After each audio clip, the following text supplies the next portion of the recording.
រីកម្ពុជានិងក្រុមចិនហុងកុងនៅក្នុងការប្រកួត AFC Women ASEAN Cup 2026 Qualify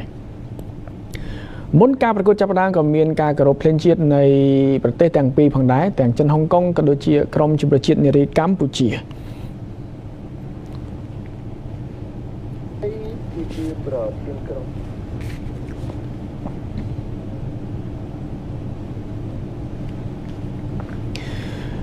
ការស្វាគមន៍គ្នាមុនការប្រកួតចាប់ផ្ដើមសន្លេងកញ្ចែរបស់អាញាកតាលោកស្រី Veronica បន្លឺឡើងការប្រកួតវគ្គទី1ក៏ចាប់ផ្ដើមយើងឃើញថានៅវគ្គទី1មិនសូវ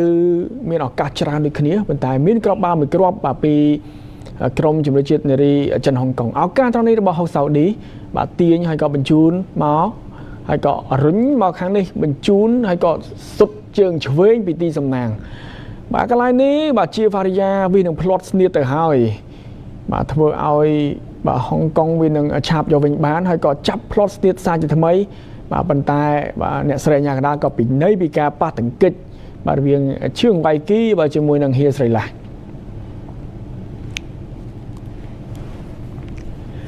កន្លែងនេះឱកាសរបស់បាទចិនហុងកុងពីការបានបាល់11ម៉ែត្របាទពីការប៉ះទង្គិចជាមួយនឹងបាទ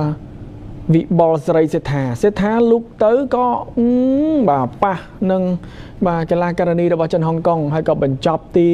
បានយ៉ាងស្អាតបាទដាច់ចង្កេះបាទជាហ្វារីយ៉ាតែម្ដង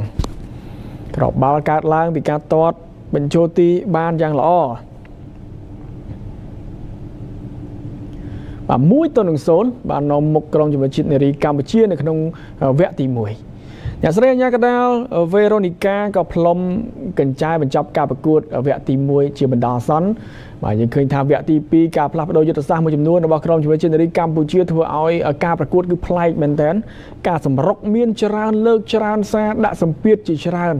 បាទរហូតដល់មានឱកាសតាមស្មើកន្លែងនេះការកាត់បាល់ពីឈឿងវៃគីអត់បានល្អហើយក៏ការ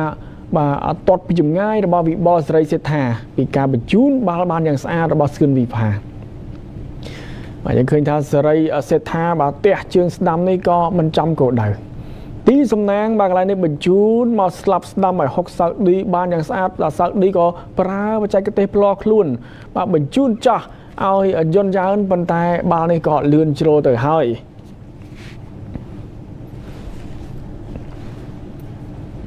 បាទចាប់បាល់ជាប់ពីលឿងវៃងាកន្លែងនេះហុកសាអូឌីបាទទាញចោះទាញឡើងសាអូឌីក៏បាទទាញចូលទាត់ជើងឆ្វេងបាទដែរបាទបាល់នេះក៏មិនចំគោលដៅពីការទាត់របស់ហុកសាអូឌីបាទសាអូឌីនេះគឺបាទល្អមែនតើបាទតំបន់ស្លាប់ខាងស្ដាំរបស់ក្រុមជម្រើសជាតិនារីកម្ពុជាឱកាសបាល់តាមស្មើនៅនាទី82កន្លែងនេះហើយការបញ្ជូនរបស់វិបុលស្រីសេដ្ឋាមួយជើងនេះក៏កឡកមកដល់វឿនសុឋានបាទទះជើងស្ដាំគ្មានសល់ទេបាទមួយគ្រាប់នេះជាគ្រាប់បាល់តាមស្មើឲ្យក្រុមជម្រើសជាតិនារីកម្ពុជាពីការបង្កើតឱកាសរបស់វិបុលស្រីសេដ្ឋាបញ្ជូនឲ្យហុកសាអូឌីបន្ថែមបញ្ចូលទីរបស់វឿនសុឋានពីការកឡករបស់អ្នកចាំទីលឿងវៃងាក្របបាល់តាមស្មើនេះធ្វើឲ្យបាទអ្នកគ្រប់គ្រងនៅពហុកីឡដ្ឋានក៏ដូចជា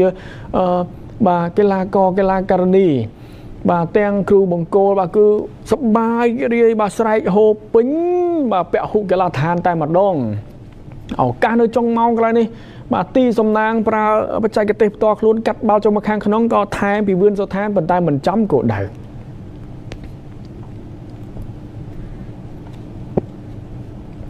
ចុងម៉ោងទៅហើយនៅម៉ោងបន្ថែម4នាទីបាទឈឿងវៃគីសំកាំងមកម្នាក់ឯងប៉ុន្តែការសំកាំងតែតនេះបាទ free header មិនចំគោលដៅទេអ្នកស្រីញ៉ាកដាល